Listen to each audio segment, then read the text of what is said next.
o drama histórico que moldou a civilização ocidental. Na aurora do século XVI, a Europa parecia respirar com dificuldade. Era um continente dividido entre reinos, ameaçado por guerras, assolado por desigualdades e pressionado por transformações espirituais profundas. A fé cristã, que durante mais de 1000 anos havia moldado a cultura, as leis, a moral e a própria visão de mundo, enfrentava agora um dos maiores desafios de sua existência: escândalos internos, corrupção clerical, tensões políticas, fome de espiritualidade e o avanço de uma nova sensibilidade intelectual criavam o cenário perfeito para uma ruptura que ninguém poderia controlar.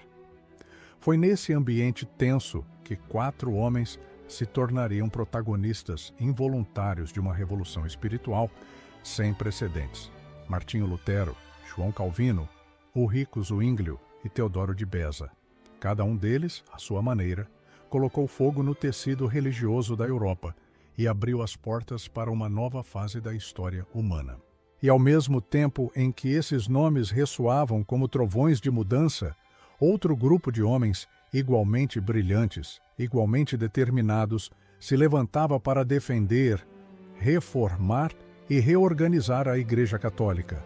Entre eles estavam Inácio de Loyola, o fundador dos jesuítas, o cardeal Gasparo Contarini, o cardeal Giovanni Pietro Carafa, que se tornaria o rigoroso Papa Paulo IV, o cardeal Reginaldo Poli, grande defensor de uma via conciliadora, bispos como Bartolomé de Carranza e o cardeal Moroni, além de teólogos dominicanos como Melchor Cano e Domingo de Soto.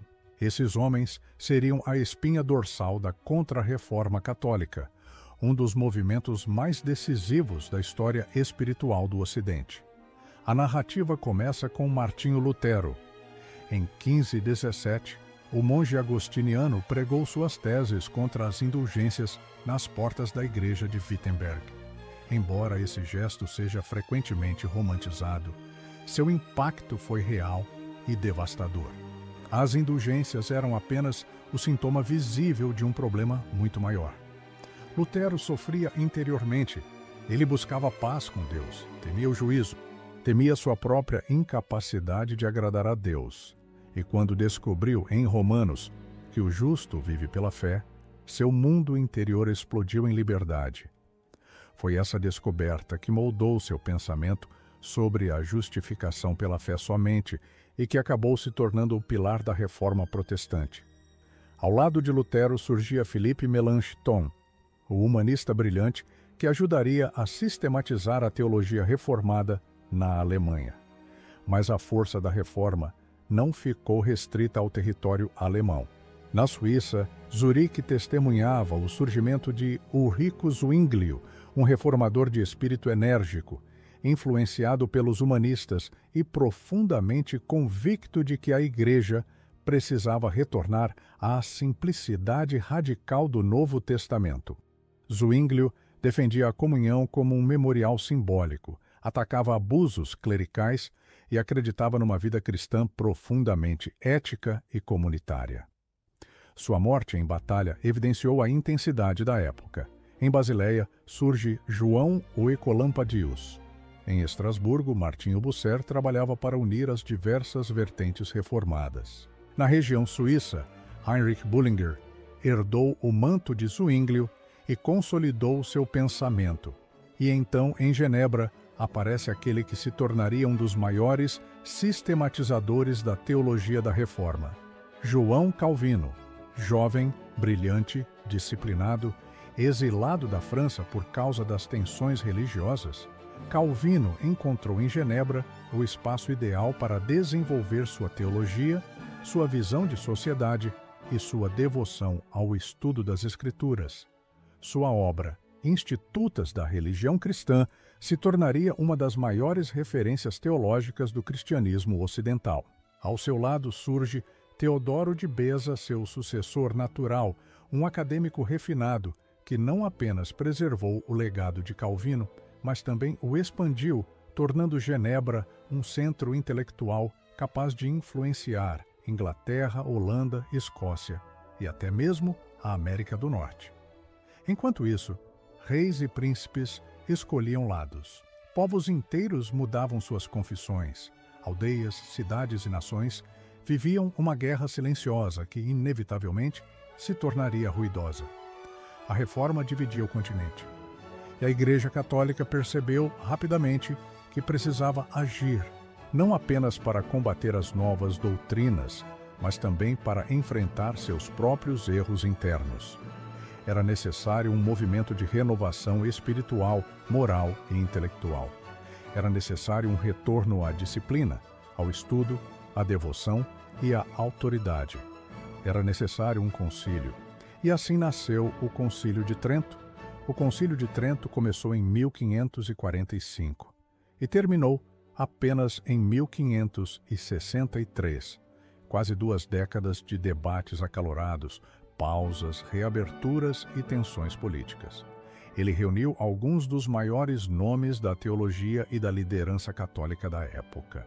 Entre eles, figuras centrais para a compreensão da Contra-Reforma: Gasparo Contarini, que tentou dialogar com os reformadores e que participou da famosa Colóquio de Ratisbona; Giovanni Pietro Carafa, líder rigoroso e austero, que mais tarde se tornaria o Papa Paulo IV, defensor ferrenho da disciplina moral e do fortalecimento da Inquisição; Reginaldo Poli, um dos grandes intelectuais católicos ligado ao humanismo cristão; Bartolomé de Carranza, teólogo espanhol respeitado; Jean Mateo Ghiberti, bispo reformista; e os jesuítas, recém-fundada por Inácio de Loyola. Inácio era um homem transformado. Após sua conversão, desenvolveu uma espiritualidade profunda, centrada nos exercícios espirituais, e fundou a Companhia de Jesus. Essa ordem se tornaria o braço mais ativo da Contra-Reforma, com uma pedagogia revolucionária e uma disciplina militar que impressionava até opositores. Homens como Francisco Xavier levariam o catolicismo às fronteiras da Ásia. Diego Laínez e Alfonso Salmeron influenciariam diretamente os debates de Trento. Dentro desse grande concílio foram produzidos os decretos que moldaram o catolicismo pelos 4 séculos seguintes. E para entendê-los plenamente, precisamos aplicar a hermenêutica histórica.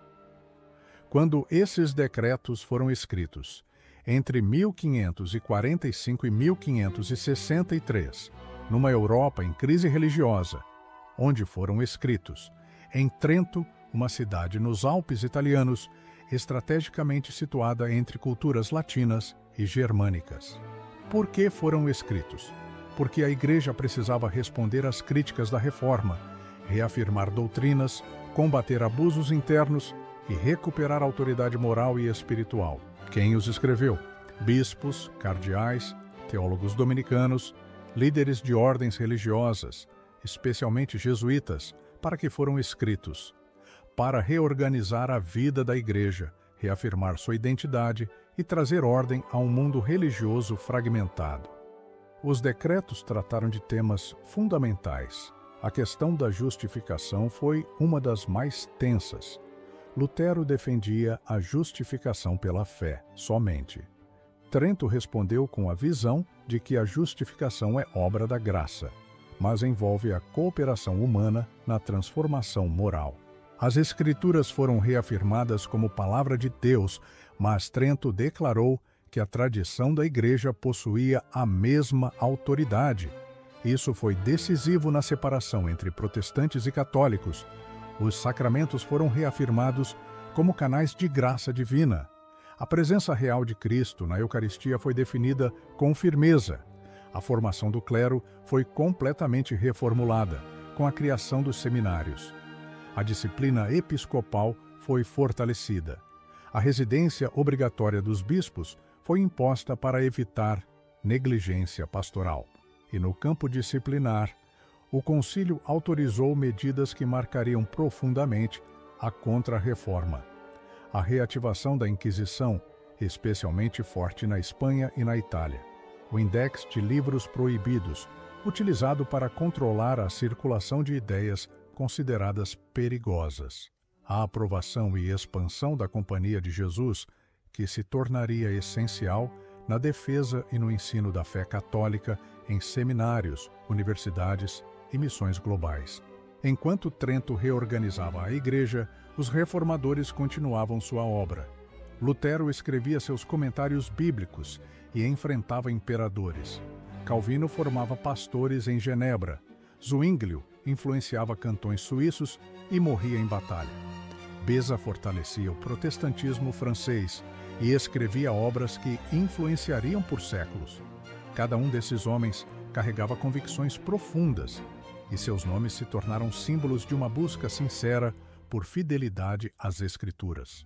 Do lado católico, Inácio de Loyola e seus seguidores expandiam o ensino, criavam colégios, enviavam missionários para o Japão, para a Índia e para o Brasil. Gasparo Contarini tentava criar pontes. Giovanni Pietro Carafa defendia rigor.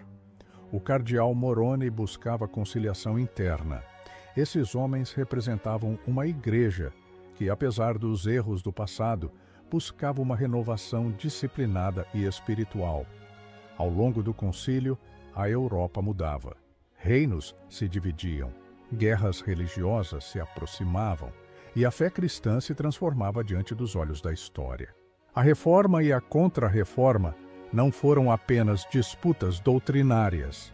Foram movimentos que moldaram arte, ciência, política, educação, literatura e até a própria noção de liberdade de consciência.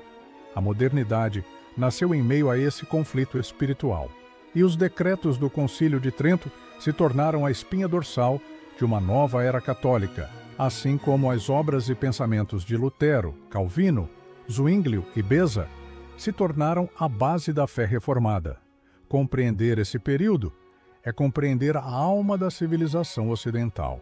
É compreender como doutrinas moldaram estados, como interpretações bíblicas moldaram culturas, como homens apaixonados por fé e verdade transformaram o mundo, mesmo sem imaginar a extensão de seu impacto. Se este conteúdo trouxe clareza e abriu sua mente para entender a história da fé cristã, fortaleça o canal Curiosidades Sem Fim 77. Inscreva-se agora, ative o sino, deixe seu comentário e compartilhe este vídeo. Cada gesto seu ajuda este canal a alcançar pessoas que amam história, conhecimento e reflexões profundas.